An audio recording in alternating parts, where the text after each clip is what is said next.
Well, hello, my lovelies. It's Murky Meg here.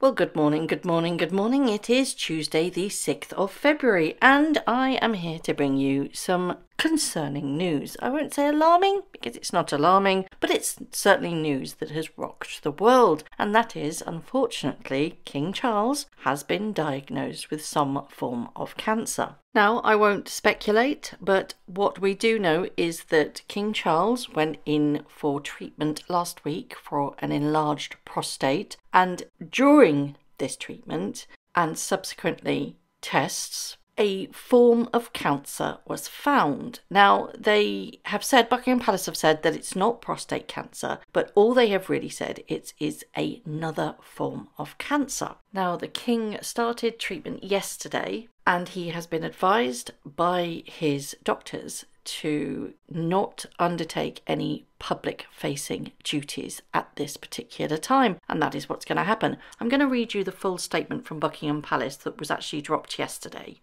It says, a statement from Buckingham Palace. During the King's recent hospital procedure for benign prostate enlargement, a separate issue of concern was noted. Subsequent diagnostic tests have identified a form of cancer. His Majesty has today commenced a schedule of regular treatments, during which time he's been advised by doctors to postpone public-facing duties. Throughout this period, His Majesty will continue to undertake state business and official paperwork as usual. The King is grateful to his medical team for their swift intervention, which was made possible thanks to his recent hospital procedure. He remains wholly positive about his treatment and looks forward to returning to full public duty as soon as possible. His Majesty has chosen to share his diagnosis to prevent speculation and in the hope that it will assist public understanding for all those around the world who are affected by cancer.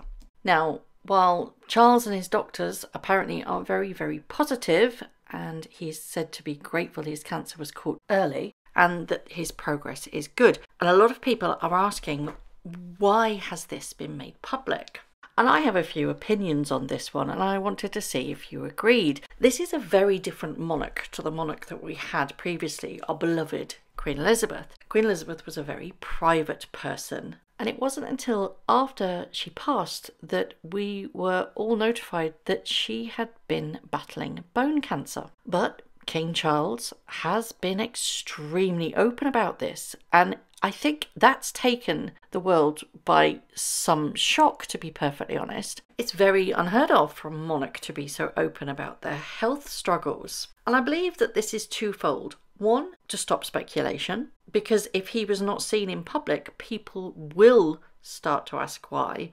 And two, to be open and honest and actually find comfort in his subjects, to be one with them, to actually stand with those who are battling cancer and say, I stand with you. And I think that is an extremely powerful message. It shows vulnerability, but it also shows strength. To be so open about health struggles is actually quite refreshing from the royal family. Now, family and friends are said to be amazed by his determination to carry on with business as usual, and it's understood that his condition has been caught very early and the prognosis is good. Now, as the statement said, he's not going to be doing any public-facing duties, but he will be doing duties behind the scenes, which basically means that he will be carrying on as monarch but not in public. So he will be receiving his day-to-day briefings from government, which come in that iconic red leather box, which all UK monarchs have. And it's being reported that there will not be a need for the councillors of state to step in and undertake any official monarch duties. Thank goodness for that, we all hear you say, because obviously Harry is a councillor of state. Not that he will ever, ever, ever be requested to actually step in for his father, because, as I've mentioned previously, canny old King Charles has also made Princess Anne and the Duke of Edinburgh, Prince Edward, now councillors of state. And the more councillors of state that we have, the less likely that they will have to lean on has-beens, i.e. Harry. Now, King Charles arrived in London yesterday morning directly from his Sandringham estate with the Queen Consort to start an outpatient treatment at an undisclosed hospital, and they have requested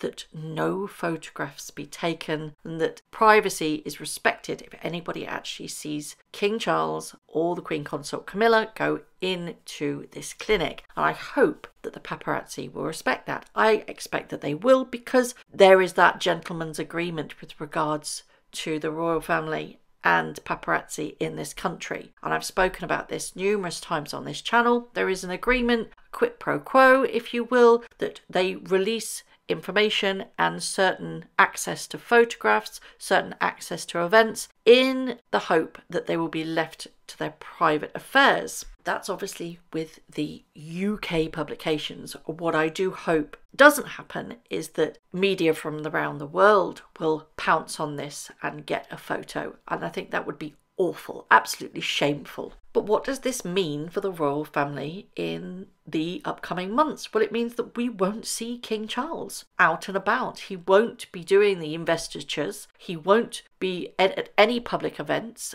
And I suspect that other members of the royal family will step up and take on those events. I do feel for William, because not only is he the next heir in line, but he has grown extremely close to Charles over the last couple of years. Not only now is he concerned for his father, but of course his wife, the Princess of Wales, Catherine, is also recuperating after major abdominal surgery. Now, both King Charles and Catherine were actually released from hospital the same day last week. Catherine has gone home to recuperate, and obviously Charles went to Sandringham and he started his treatment yesterday.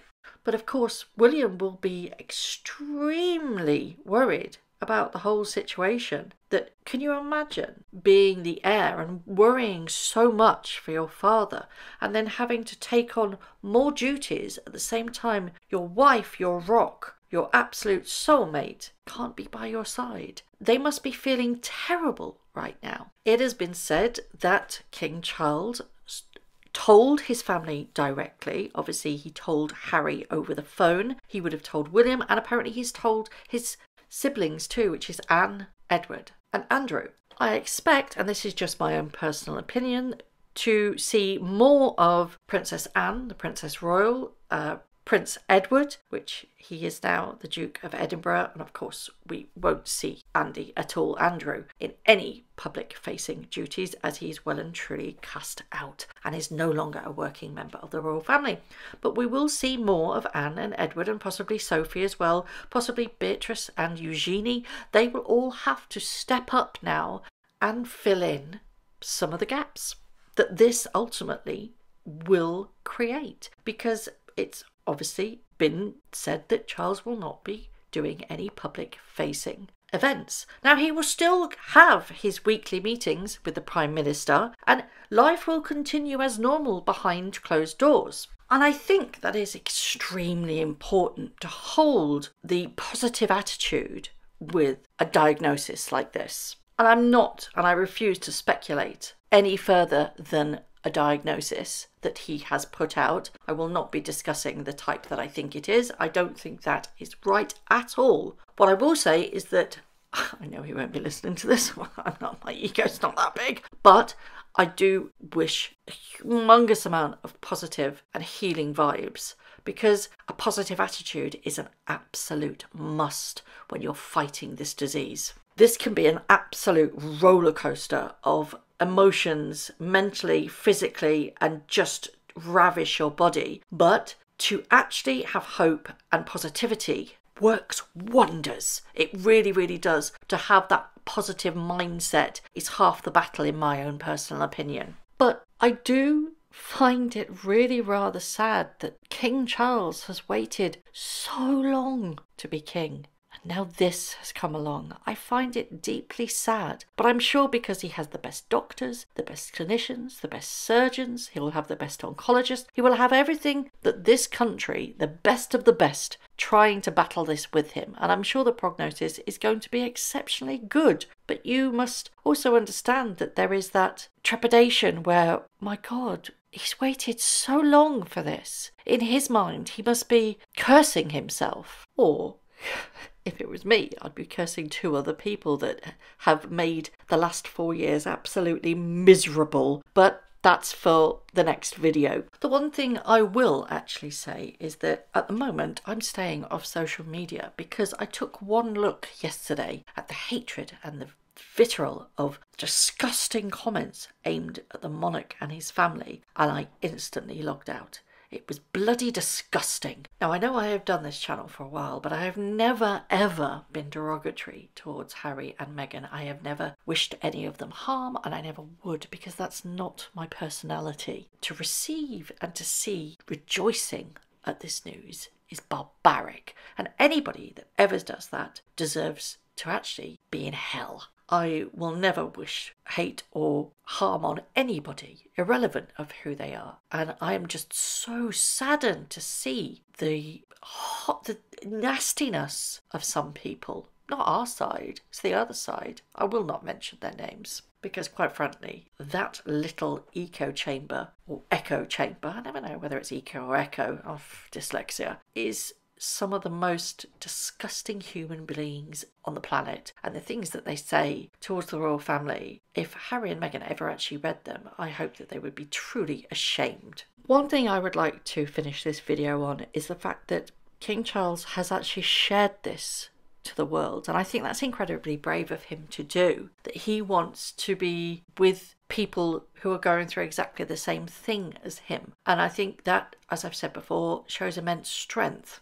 It shows a progressiveness to a way that he wants the monarchy to be. But I also think that it's incredibly imperative that we also respect his privacy. So while he has shared his diagnosis to prevent speculation in the hopes that it may assist a public understanding for all those around the world who are affected by cancer, it shows you the level of empathy and, in, I think, hopes to encourage others to seek help for their own issues. So it's incredibly brave of him, because since actually acknowledging and announcing that he was going in for an enlarged prostate treatment, there has been a significant increase in the number of men consulting with their GPs, i.e. doctors, who are worried about prostate cancer, which basically means more men are being made aware and going to speak to their doctor, which means that so many people's lives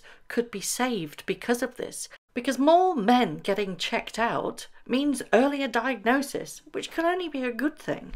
So the King's corrective procedure for his prostate was made public as a way of encouraging other men to get prostate checks. And in fact, because of this, it's caught his cancer early, so the prognosis is extremely positive. So I'm going to end this video today to send my well wishes, my positive thoughts to anybody that is going through this, anybody that is battling cancer, that is going through the whole process of getting tested for cancer, because that whole process takes everything out of you. So I want to extend my heartfelt wishes, my positive vibes to anybody that this has touched. As always, I would love to know your thoughts. Thank you very much for watching. If you haven't already, please subscribe to my YouTube channel, hit the notification bell, and also that like button. I'd like to take this opportunity to thank all of my followers for all the tips and all the emails, DMs that everybody sends to me. It really is greatly appreciated. So thank you very much for watching once again.